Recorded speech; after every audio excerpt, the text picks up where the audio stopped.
अकबर, बीरबल और बेईमान जमींदार का खेल। दिल्ली से दूर बादशाह अकबर के राज्य में एक विशाल इलाका था, रसूलपुर परगना। ये इलाका उपजाऊ था, नदियां पास से बहती थी, खेत हरे भरे रहते थे, लोग मेहनती थे। पर उस इलाके पर एक आदमी का डर था, जमींदार हरिदास सिंह। ऊंची कद, काठी, चमकदार पगड़ी, मूंछें तनी हुई और गुस्से में कांपती आवाज, यही थी हरिदास की पहचान।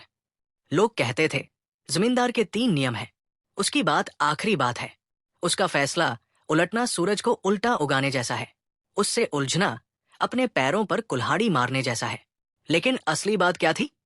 लोग खुलकर नहीं कहते थे, पर हर घर में, हर नुक्कड़ पर एक ही फुसफुसाहट फैलती थी, जमींदार बेईमान है, वो लोगों की जमीनें चालाकी से हड़प लेता है। इसी रसूलपुर में रहता था एक बूढ़ा किसान धयान चाचा। उसके पास थोड़ी सी जमीन थी, बस 5 बीघा। उसी पर उसका घर, खेती और जिंदगी चलती थी। उसकी एक ही बेटी थी, गायत्री। उसकी शादी के लिए वो थोड़ी थोड़ी रकम जोड़ रहा था। पर समस्या शुरू हुई जब 2 साल पहले एक कागज आया। कहा गया कि धयान चाचा की 5 बीघा जमीन अब जमींदार हरिदास की है। धयान चाचा ने कोर्ट कचहरी का दरवाजा खटखटाया, पर हर बार जवाब मिला, कागज पर जमींदार की मुहर है, तुम्हारी नहीं। लोग बोलते, बाबा कौन उलझे उससे, वो हर केस जीत जाता है। जिसके पास पैसा और ताकत हो, उसका सच भी सच हो जाता है और झूठ भी सच बन जाता है। पर धयान हारा नहीं। एक दिन उसने फैसला किया, अब मैं बादशाह अकबर से इंसाफ मांगूंगा। गांव वाले डर गए। किसी ने कहा, इतनी दूर जाओगे कैसे? दूसरे ने कहा, जमींदार को पता चला तो मुश्किल होगी। तीसरे ने चेतावनी दी, अकबर बड़े बादशाह हैं, आम किसान की बात कौन सुनेगा? पर धयान चाचा ने भीतर से आवाज सुनी, जब तक इंसाफ नहीं मिलेगा, चैन नहीं। और वो निकल पड़े दिल्ली की ओर। दिल्ली की तरफ जाने वाले रास्ते आसान नहीं थे। धयान चाचा चलते चलते थक जाते, पर उनके मन में आशा जलती रहती। आखिरकार 3 दिनों की यात्रा के बाद वे फतेहपुर सीकरी पहुंचे, अकबर का दरबार। दरबार का दृश्य अद्भुत था। हाथी, घोड़े, सैनिक, ढोल, नक्कारे और जनता की लंबी कतार। धयान चाचा ने घंटों इंतजार किया।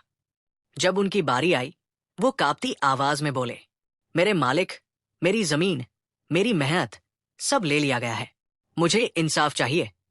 अकबर ने गंभीर होकर पूछा, तुम्हारी जमीन किसने ली? हुजूर, जमींदार हरिदास सिंह ने। अकबर ने अपना सर उठाया। उसके चेहरे पर हल्की नाराजगी और गंभीरता का मिश्रण था। कुछ देर चुपी रही। फिर अकबर ने कहा, बीरबल। बीरबल आगे आए। जी जहांपना, इस मामले की जांच तुम करोगे। सच जो भी हो, उसकी जड़ तक पहुंचकर मुझे बताना। बीरबल ने धयान चाचा को सम्मानपूर्वक देखकर कहा, चाचा, अब आप हमारे मेहमान हैं, घबराइए मत, हम सच तक पहुंचेंगे। धयान चाचा के चेहरे पर वर्षों बाद उम्मीद की हवा चली, पर उन्हें क्या पता था कि ये सिर्फ शुरुआत है और आगे ऐसी चालें हैं जो पूरे परगने को हिला देंगी। बीरबल 2 सैनिकों और धयान चाचा को लेकर रसूलपुर पहुंचे। गांव वालों ने धीरे धीरे जाना कि बादशाह के दरबार से आदमी आया है। लोग धीरे धीरे इकट्ठा होने लगे, पर किसी के चेहरे पर राहत नहीं थी। सबके चेहरों पर डर था, अनजाना डर। जैसे ही जमींदार हरिदास को खबर मिली कि बीरबल आए हैं, उसने हवेली पर दरवाजों की चौकसी बढ़ा दी।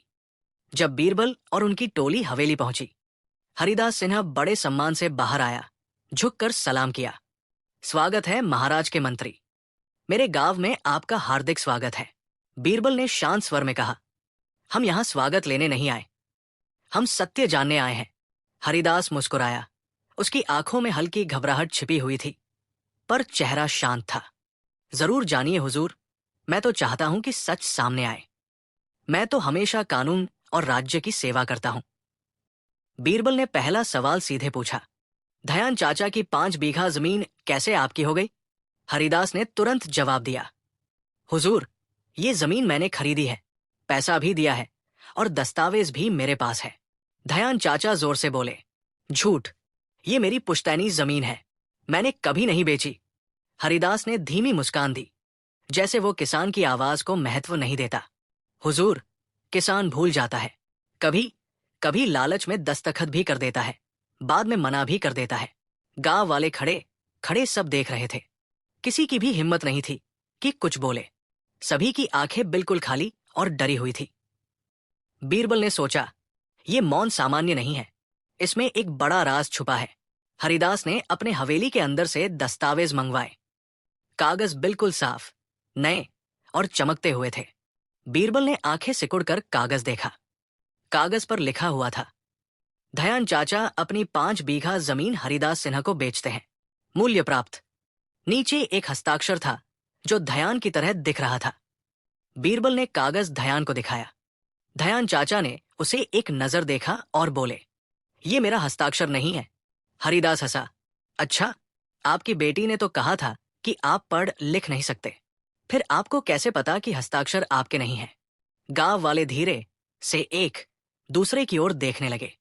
बीरबल ने महसूस किया, हरिदास अपनी चालों में बहुत तेज है, वो मनोवैज्ञानिक खेल खेल रहा है।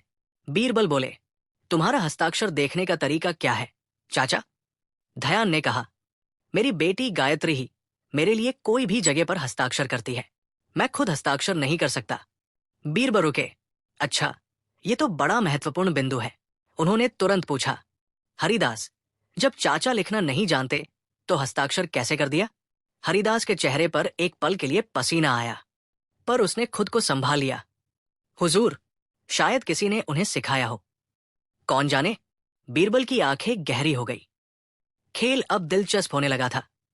बीरबल गांव में धयान चाचा के घर पहुंचे। वहां उनकी बेटी गायत्री मिली, शांत लेकिन आंखों में गहरा डर। बीरबल ने नरमी से पूछा, बेटी, तुम्हें कुछ कहना है? गायत्री कांप गई। उसने इधर उधर देखा, जैसे कोई सुन रहा हो। मैं नहीं कह सकती। बीरबल समझ गए, कुछ ऐसा है जो वो जानती है, पर डर के कारण बोल नहीं सकती। उन्होंने सैनिकों को बाहर भेज दिया। फिर शांत स्वर में बोले, बेटी, मैं तुम्हारा रक्षक हूं। अगर तुम सच बताओगी, तुम्हारे परिवार की रक्षा मेरी जिम्मेदारी है। थोड़ी देर बाद गायत्री रोते रोते बोली, हुजूर, मेरे पिता ने अपनी जमीन कभी नहीं बेची। उस रात जब वो बीमार थे, जमींदार के आदमी आए। मुझे जबरन हवेली ले जाया गया। उन्होंने धमकाया कि अगर मैंने उनके कागज पर हस्ताक्षर नहीं किए तो मेरे पिता को मार दिया जाएगा। बीरबल ने गहरी सांस ली। पहली का बड़ा हिस्सा हल हो गया था, पर एक समस्या थी। गायत्री की बात का कोई सबूत नहीं था, और जमींदार इतना शक्तिशाली था कि न्याय पाना आसान नहीं था। बीरबल गांव में घूमे। उन्होंने अलग अलग लोगों से बात की। हर व्यक्ति वही कहता, हमें कुछ नहीं पता। किसी ने भी जमींदार के खिलाफ एक शब्द नहीं बोला, जैसे पूरी बस्ती पर कोई साया हो। एक अनकहा डर। एक बूढ़ी औरत ने धीरे से कहा, हुजूर, हम सब कुछ जानते हैं, पर जुबान खोलने की हिम्मत नहीं। क्यों? बीरबल ने पूछा।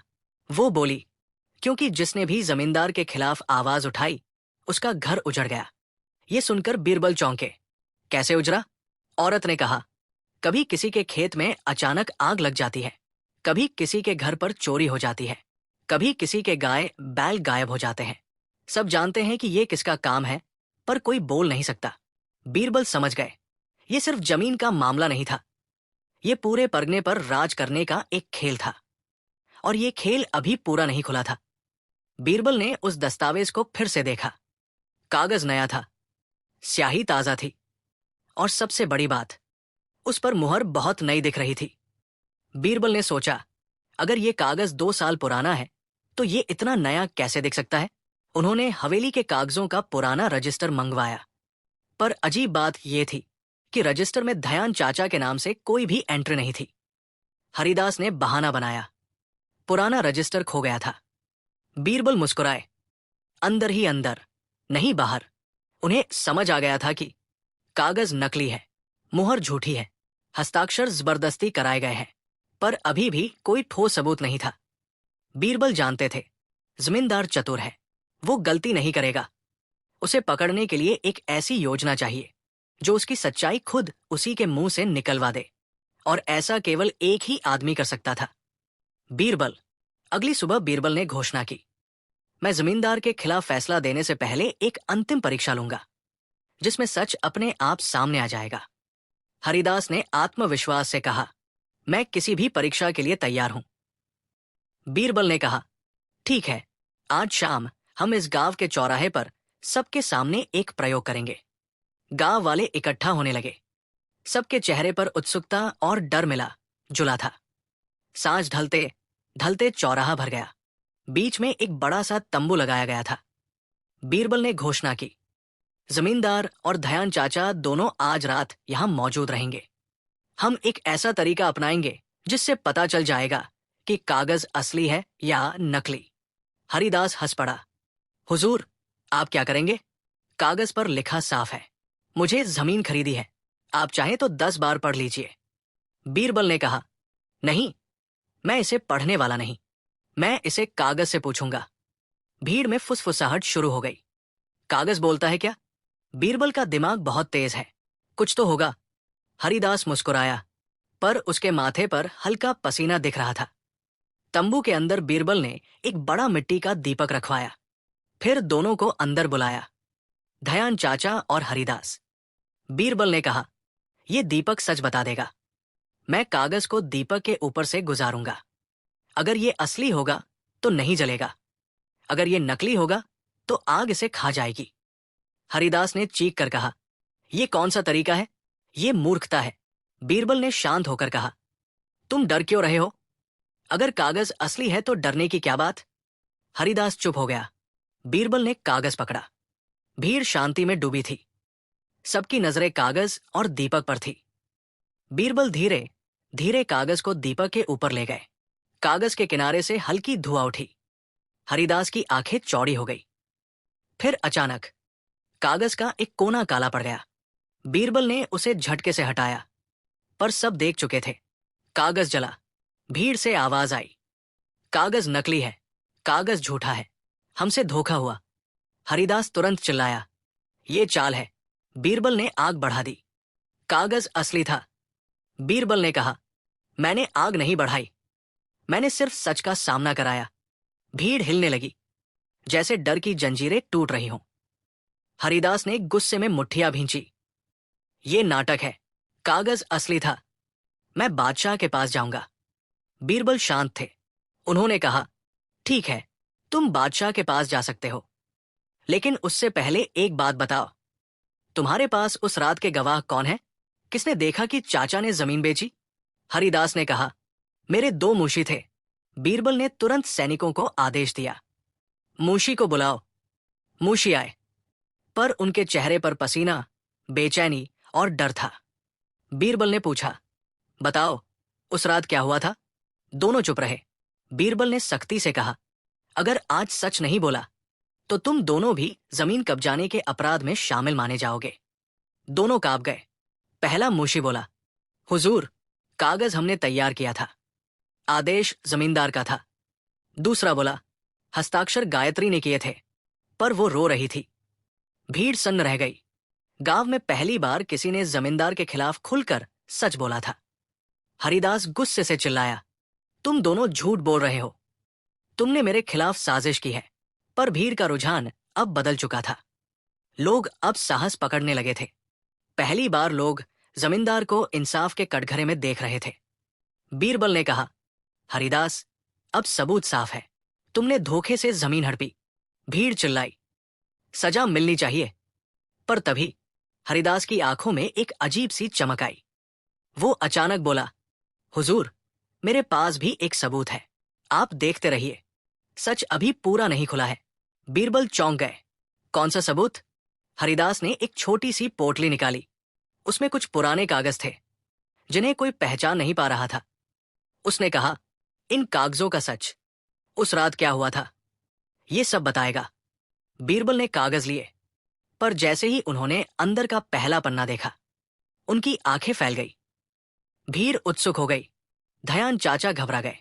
गायत्री के चेहरे पर अचानक डर उतर आया। भीड़ ने सन्नाटा लगा लिया। बीनती सी धड़कने हर किसी के सीने में थी। बीरबल ने हाथ में रखे कागज के पत्तों को धीरे खोला। पन्ने हल्के किंतु पक्के लिखावट के थे। इन कागजों पर सिर्फ नाम नहीं थे, कुछ तारीखें, कुछ रकमें और एक अलग तरह की मुहर भी दिख रही थी। ये मुहर उस पहले मुहर की तरह नहीं थी, जो हरिदास ने दिखाई थी ये अलग थी, पुरानी, लेकिन देखकर यकीन होता था कि ये किसी सरकारी रजिस्टर या कलेक्ट्रेट के दस्तावेज जैसी दिखती है। भीड़ के चेहरे पर जिज्ञासा और उम्मीद एक साथ उभर आई। दयान चाचा का चेहरा पीला पड़ गया, हरिदास के होंठ सिकुड़े, उसका भरोसा धीरे धीरे कमजोर पड़ने लगा। बीरबल ने पन्नों को उठाकर पढ़ना शुरू किया। जी हाँ, बीन कर पढ़ना शुरू किया, पर उन पन्नों में जो बातें छिपी थी वे सीधी और साफ नहीं थी। ये एक चिट्ठी थी, एक तरह की तख्ती, जिसमें कुछ साल पहले के दो नाम दर्ज थे। एक था जमींदार हरिदास और दूसरा था किसी सरकारी अधिकारी का नाम, जिसे गांव के लोग शायद पहचानते थे, पर जिसका नाम सीधे तौर पर किसी ने जोर से नहीं लिया। वो नाम था सिंचरण पटवारी। साथ में तारीख और एक राशि भी लिखी थी, एक बड़ी राशि जो कि आम लोगों के लिए अतुलनीय थी। भीड़ खामोश रह गई। कुछ लोगों की आंखें भय से चमकी। गायत्री चुपचाप बगल में खड़ी थी। दयान चाचा का हाथ कांप रहा था। बीरबल ने धीमे और ठहर कर कहा, ये कागज पुराने रजिस्टर के पन्ने हैं। इन पर लिखा है कि कुछ जमीन पटवारी के दफ्तर में पंजीकृत होकर हरिदास के नाम पर कर दी गई थी, क्योंकि चाचा पर कर्ज दर्ज था और उस कर्ज का प्रमाण पटवारी ने और किसी के कहने पर दर्ज किया था। भीड़ में अब हलचल बढ़ी। किसी ने पूछा, कर्ज किसने लिखा? चाचा ने तो कभी कर्ज नहीं लिया। बीरबल ने देखा कि भीड़ में एक बुजुर्ग खड़ा था। उसका नाम था चंपान लाल, जो कई सालों से गांव का चौकस आदमी माना जाता था। वो धीरे धीरे आगे आया और बोला, जहांपना, वो कर्ज कभी वास्तविक नहीं था। लगभग 15 साल पहले कुछ ऐसा हुआ था जब गांव में सूखा पड़ा था। उस समय पटवारी सिंह ने कुछ नामों पर कर्ज के कागज तैयार कर दिए थे और जिनके पास दन देने का वजूद था उनके नाम पर जमीन दर्ज कर दी। पर उस समय किसने आवाज उठाई? कोई नहीं। हरिदास ने कोशिश की बात को टालने की। ये सब अफवाहें हैं। पटवारी ने जो भी किया वो कानून के अनुसार था और जो दस्तावेज मैं दिखा चुका हूं वही असलियत है। बीरबल ने शांत स्वर में कहा, कागजों की दो बातें साफ है। एक, ये प्रतिलिपि है किसी सरकारी रजिस्टर की, और दूसरी, इसमें एक और हस्ताक्षर है जो पटवारी का कहना है। पर इस बात का भी बड़ा मर्म है कि इस दस्तावेज पर कहीं कहीं पर स्याही और कागज की उम्र मेल नहीं खाती। मतलब कि कुछ पन्ने बाद में जोड़े गए हैं। भीड़ अब कुछ खबरदार होने लगी। कुछ लोग जोर से कहते हुए आ गए, अब किसने मिलकर ये खेल रचा? किसने पटवारी को दबाया? पर किसी में आवाज इतनी हिम्मत नहीं कि वो पूरा नाम लेकर बोल दे। बीरबल ने फिर कागजों को उल्टा पलटा और एक और पन्ने पर ठहरी आंखें थी। ये पन्ना अलग तरह का था। इस पर कुछ मौखिक आदान प्रदान का लिखित ब्यौरा था और सबसे नीचे एक छोटी सी नोटबुक जैसा पन्ना था जिस पर लिखा था, रकम मिली 2 हिस्से, एक पटवारी को, एक जमींदार को और एक हिस्सा जोखिम साझाज के लिए रखा गया। बीच में ये वाक्य जैसे किसी गहरे राज की तरफ इशारा कर रहा था। भीड़ में हाहाकार मचा। ये स्पष्ट हो गया कि ये सिर्फ एक अकेला जमींदार या सिर्फ एक अकेला पटवारी नहीं था। ये एक गठजोड़ था, किसी बड़ी साजिश का हिस्सा।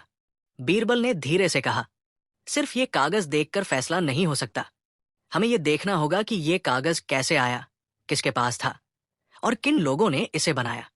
पर एक प्रश्न बड़ा है, जो हिसाब किताब इन पन्नों में रखा गया है उसका आखिरी लाभार्थी कौन है? भीड़ की नजरें हरिदास पर पड़ी। हरिदास ने अपना चेहरा कड़ा करते हुए कहा, मैं वो शख्स नहीं जो चोरी छिपे लोगों की जमीन छीन ले। मेरे पास सब कुछ है, मैं दूसरे की जमीन की क्या आवश्यकता? कुछ की आंखों में शक की झिलमिल थी, पर किसी को उसके बोलने से विश्वास नहीं हुआ। गांव के लोगों ने अपनी जुबान दबाए रखी। वे डरते थे कि आवाज उठाने से उनके साथ बुरा होगा। बीच में पटवारी सिन्हा के बारे में जो बात थी वो अब जोर पकड़ने लगी। पटवारी एक ऐसा पद था जो गांवों में आमतौर पर नापतोल और जमीन के रजिस्टर संभालता था। अगर वो मिलकर कागज बदल दे तो किसी की जमीन जाना आसान हो जाता था। बीरबल ने तुरंत आदेश दिया, पटवारी को बुलाओ। वो आज गायब नहीं होगा। अगर वो डरकर भागेगा तो ये और भी शक पैदा करेगा। कुछ सैनिक बाहर गए और थोड़ी देर में पटवारी को पकड़ कर लाए। वो सफेद कपड़े पहने, चेहरे पर नकली मुस्कान थी, पर उसके आंखों में भय साफ झलक रहा था। बीरबल ने पूछा, सिंचरण, बताओ कि इन कागजों का क्या सच है? पटवारी ने गर्दन झुकाते हुए कहा, साहब, मैं कुछ नहीं कर पाया। वो रुक गया, फिर बोला, कई साल पहले मुझे कुछ दबाव था। कुछ बड़े लोग आए और कहा, काम कर दो, देवता के लिए करो। मैंने किया, पर मैं अकेला नहीं था, कई लोगों ने किया। भीड़ में सन्नाटा था। अब मामला और बड़ा हो चला था। पटवारी ने धीरे से कहा कि उस समय कुछ और भी दफ्तरियों ने मिलकर काम किया था, और कुछ नाम अब भी गांव में प्रतिष्ठित हैं, लोग जिनका खौफ था। वो नाम उसने खुलकर नहीं लिया। उसका चेहरा थपथपा गया और वो बैठ गया। बीच में एक वृद्ध ने तेज आवाज में कहा, तुम लोग किस समय के बारे में बोल रहे हो? अगर सच में ये सच है तो ये केवल दयान चाचा की ही नहीं, अब कई घरों के लिए भी खतरा होगा। ये बात सही थी। अगर पटवारी और जमींदार मिलकर ये खेल कर चुके थे तो किस्सा कहीं और भी हो सकता था। गांव में डर और आशंका का माहौल फैल गया। बीरबल ने सख्त स्वर में कहा, यह मामला अब सिर्फ दयान चाचा का नहीं रहा, मुझे पूरा परगना जांचना होगा। मैं इसी रात कुछ गुप्त काम करूंगा। जो कुछ भी सच है वो रात में खुलकर बाहर आएगा। लोग हैरान थे, रात्रि में जांच? पर बीरबल का तरीका लोगों को उम्मीद दे रहा था। गायत्री के चेहरे पर थोड़ी राहत आई। उसे लग रहा था कि अब कोई उसकी आवाज सुनेगा। बीरबल ने कुछ चुनिंदा पुरुषों का एक छोटा दल बनाया, कुछ भरोसेमंद जवान, चंपान लाल जैसे चौकस बुजुर्ग और 2-3 गांव के भले लोग। उन्होंने तय किया कि वे रात में गांव के आसपास के कुछ खेतों और गोदामों में जांच करेंगे, खासकर उन जगहों पर जहां अक्सर जमींदार के कामकाज का सामान रखा जाता था, जैसे कि हरिदास की गोदाम और पटवारी के घर के पास की एक पुरानी झोपड़ी जहां कुछ लोग अक्सर जाने आते थे। रात गहरी थी, हवा की रुंझुन थी। गांव के लोग धीरे धीरे अपने घरों में चुप थे, पर बीरबल और उनका दल छिपकर निकल पड़ा। वे पहले हरिदास की हवेली के पीछे गए। वहां कुछ काम चल रहा था। लोग जंगली आवाजों में बात कर रहे थे। किसी के कदमों की आवाज आ रही थी। बीरबल ने देखा कि हवेली के पीछे एक छोटी चिमनी वाली जगह है, गोदाम की तरह। कुछ लकड़ी के बक्से रखे थे और उन पर कुछ पुराने कागजों के बंडल भी दिख रहे थे। बीन कर देखा तो वहां कई नकली मुहरों और नए कागजों की छपाई की मशीन जैसी चीजें पड़ी थी, छोटे छोटे स्टैंप और स्याही का डिब्बा। बीरबल ने हौले से कहा, यह वही जगह है जहां कागज बनाए जाते होंगे। पर तभी एक हल्की सी आवाज आई। किसी ने पीछे खौफ भरी चेतावनी दी थी। दल ने हड़बड़ी में कुछ कागज उठा लिए और वापस दूर हो गए। चंपानलाल ने कुछ कागज चुपके से घुटनों में छिपा लिए। वे सीधे बीरबल के पास पहुंचे। बीन कर पढ़ा तो पत्तों में कुछ नाम और कुछ पैसों के बंटवारे की तालिका थी, और एक जगह पर लिखा था, बचत का हिस्सा, आगे के काम। वहां एक छोटा सा नाम उभर कर आया, एक और नाम जो गांव वालों के लिए अनोखा था। वो नाम था मुसाफिर भाई। लोग चौंक गए, क्योंकि मुसाफिर भाई गांव का वो आदमी था जो हमेशा मदद करता, पर किसी को शक नहीं था कि वो ऐसे कामों में शामिल हो सकता है। बीरबल ने कहा, देखो, ये काम केवल जमींदार और पटवारी तक सीमित नहीं रहा, ये एक संजाल है। अब हमें ये देखना होगा कि मुसाफिर भाई की क्या भूमिका रही। अगली सुबह बीरबल ने मुसाफिर भाई को बुलवाया। मुसाफिर चिपचिपे बदन के साथ आया, पर उसका चेहरा शांत था। वो हमेशा की तरह लोगों का मददगार दिखता था, पर बीरबल की नजर उससे नहीं छिपी। बीरबल ने विनम्रता से पूछा, मुसाफिर, तुमने कुछ देखा क्या? ये कागज तुमसे क्यों जुड़ा है? मुसाफिर की आंखें झुक गई। वो बोला, मैंने कभी नहीं सोचा कि मेरा नाम लिखा होगा, पर सच ये है कि मैंने कुछ बातों का मदद किया था, लोगों के कागज तय करने में, दस्तावेज कहीं छुपाने में। पर मैंने कभी नहीं सोचा था कि इतने लोगों का भला बिगड़ेगा। जैसे ही वो ये कह रहा था, कुछ लोग पीछे से हल्ला करने लगे। तुमने किया? तुमने ऐसा क्यों किया? मुसाफिर ने आवाज धीमी की और कहा, यह सब डर से हुआ। मैंने जमींदार का दबाव महसूस किया। जब उसने कहा कि अगर मैंने नहीं माना तो मेरे परिवार के साथ बुरा होगा, तो मैंने मान लिया। पर यह बात अब बदलनी चाहिए। यह बयान सुनकर कई लोग रो पड़े। वे लोग जो मुसाफिर को अपने घरों में लेकर आते थे, अब उसे घूर रहे थे। पर कुछ ने उसकी तरफ से हिम्मत भी दिखाई, जैसे कि उसकी बात में सच्चाई हो। बीरबल ने कहा, कानून है, पर सिर्फ सजा देना ही ठीक नहीं होगा। हमें देखना होगा कि किसके आर्थिक दबाव के कारण यह हुआ, कौन किसे उकसाता रहा। मुसाफिर ने धीरे से बताया कि कुछ बड़े लोगों का कहकर पटवारी पर दबाव रहता था, पर उसने नाम नहीं लिया। वो डर रहा था कि नाम लेने से फिर किसी पर हमला हो सकता है, और ये डर सभी के भीतर था। जितना अधिक बगावत की कोशिश होती, उतना ही ज्यादा खून और आग का खतरा था। धीरे धीरे गांव में हवा बदलने लगी। पहले लोग कहते थे कि किसी से टकराना बड़ा जोखिम है, पर अब वे सोचने लगे कि अगर सच सामने नहीं आएगा तो उन सबका मिट्टी पर हक खत्म हो सकता है। कुछ घरों के सामने लड़खड़ाती हिम्मत वापस आ रही थी। बीरबल ने कहा कि वे एक सार्वजनिक रजिस्टर बनाएंगे, जहां हर गांव वाला अपने दावे को दर्ज कर सके। पर यह रजिस्टर किसी एक के कब्जे में नहीं होगा। इसे गांव की चौपाल पर रखा जाएगा, और हर दिन एक अलग व्यक्ति उसे देखने और पढ़ने के लिए जिम्मेदार होगा। बीरबल ने यह नियम इसलिए रखा ताकि फेरबदल का मौका कम रहे। पर हर योजना के खिलाफ भी विरोध हुआ। हरिदास ने यह आदेश दिया कि कोई भी ऐसा रजिस्टर चलाने की हिम्मत न करे। उसने सैनिक भेजकर उस रजिस्टर को जब्त करवाने की धमकी दी। पर बीरबल ने निश्चय किया कि यह रजिस्टर खुलेगा और कोई भी छुपा हुआ कागज बाकी नहीं रहेगा। रजिस्टर खुलने के कुछ ही दिनों बाद गांव के कई लोगों ने अपने पुराने कागज और रसीदें दी। उनमें से कुछ ने बताया कि किस तरह उनके नाम बदल दिए गए, किस तरह उन्हें डराया गया, किस तरह उनकी उपज और धन ले लिए गए। इन सभी रसीदों और गवाही को मिलाकर एक बड़ी फाइल बनी, और उस फाइल में कई समानताओं का पता चला। सभी पेपर्स पर उसी तरह की मुहर का निशान था, और उस मुहर का स्रोत वही पुरानी दफ्तर की खान थी।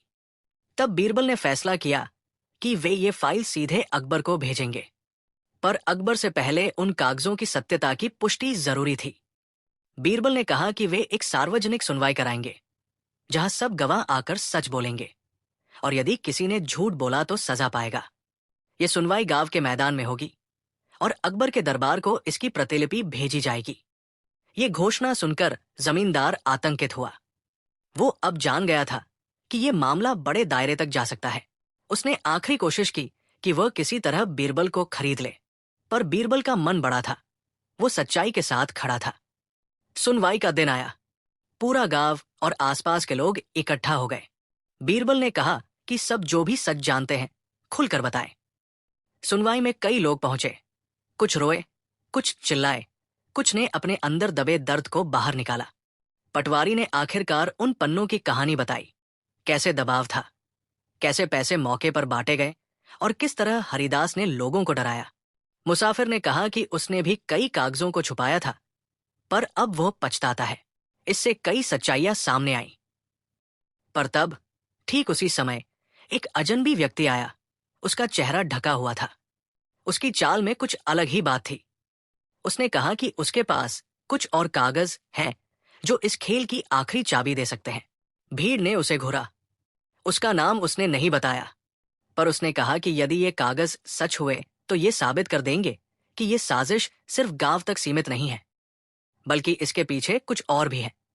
शायद शहर के लोग, शायद किसी बड़ा अधिकारी, शायद कोई और भी जिसे गांव तक की बातों में फायदा है। भीड़ में हलचल हुई। बीरबल ने उस आदमी से कहा कि वो फौरन कागज दिखाए। आदमी ने कहा कि वो रात में ये काम करने आया है और अभी खुलासा करने की हिम्मत नहीं कर सकता। उसने कहा कि वो कागज किसी सुरक्षित जगह पर रखे हैं और वे सब मिलकर जाकर उसे रात में लाए। बीरबल ने सोचा, ये पर्याप्त समय नहीं है, पर इस नई बात ने माहौल और जटिल कर दिया। वो अजनबी कौन था और उसके पास कौन से कागज हैं? क्या दयान चाचा और गांव के लोग अपनी जमीन वापस पा सकेंगे, या ये खेल और गहरा और खतरनाक साबित होगा? बीरबल ने निर्णय लिया कि वे रात को उस अजनबी के कागज लाएंगे और फिर बाकी को भी साथ लेकर दिल्ली की ओर चलेंगे। पर यह तय होना अभी बाकी था कि रास्ता सुरक्षित होगा या नहीं। कुछ लोग डर रहे थे, कुछ उत्साहित थे, और कुछ गहरे सोच में डूबे हुए थे कि अगर ये सच सामने आया तो क्या बनेगा। अजनबी आदमी मैदान से जैसे ही चला गया, गांव में अजीब सी खामोशी छा गई। लोग एक दूसरे के चेहरे देखते रहे। किसी को समझ नहीं आ रहा था कि वो कौन था और वो कागज कहाँ छुपाकर रखे हुए था। हर कोई ये भी सोच रहा था कि ये मामला अब पहले से कहीं बड़ा हो चुका है। दयान चाचा सहमे हुए थे, पर उनके चेहरे पर कहीं न कहीं उम्मीद भी थी, क्योंकि पहली बार इतने वर्षों में इतना बड़ा राज खुलने वाला था। बीरबल गहरी सोच में डूब गए। उनकी आंखों में चिंता नहीं, बल्कि एक गहरा सवाल था। ये अजनबी कौन है और वो इतनी देर तक चुप क्यों रहा? हरिदास सिंह चुपचाप खड़ा था। उसकी आंखें घबराई हुई थी, लेकिन वो किसी पर आरोप लगाने की हिम्मत नहीं कर पा रहा था। पटवारी सिन्हा भी दूर खड़ा कांप रहा था। गांव के बुजुर्गों ने कहा, अब सच खुलने में देर नहीं।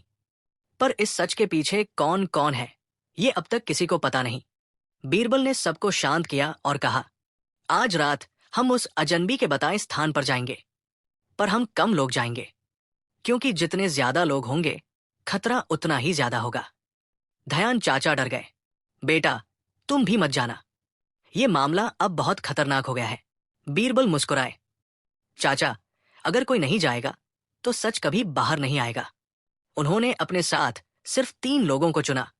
गांव का चौकन्ना बुजुर्ग चंपान लाल, गायत्री और एक विश्वसनीय सैनिक। गायत्री ने पहले मना किया। मैं क्यों जाऊं? मैं डर जाऊंगी। बीरबल ने कहा, कुछ सच सिर्फ तुम्हारे सामने ही खुलेगा। तुम्हारा नाम कई बार सामने आया है। कुछ बातें शायद तुम्हें पता हो जो तुमने अभी तक बोलने की हिम्मत न की हो। गायत्री खुद कांप गई। उसे वो रात याद आई जब उसे जबरन हस्ताक्षर कराए गए थे। लेकिन उसने कहा, अगर सच के लिए जाना पड़ेगा तो मैं जाऊंगी। रात होते होते गांव शांत हो गया। चारों तरफ सन्नाटा था। दूर कहीं कुत्तों के भौंकने की आवाज आती थी। आसमान बादलों से भरा था और हल्की सी हवा पेड़ों में सरसराती थी। बीरबल, चंपानलाल, गायत्री और सैनिक धीरे धीरे गांव के पिछवाड़े से निकले। अजनबी ने कहा था कि वो उन्हें तालाब के पार वाले पुराने बरगद के पास मिलेगा। ये इलाका बिल्कुल वीरान था। लोग वहां अंधेरा होने के बाद नहीं जाते थे। जैसे जैसे चारों लोग आगे बढ़े, गायत्री की धड़कन तेज होने लगी। चंपानलाल ने उसके कंधे पर हाथ रखा। डर मत बेटी, हम सब साथ हैं। तालाब के पास आते आते हवा और भी ठंडी हो गई।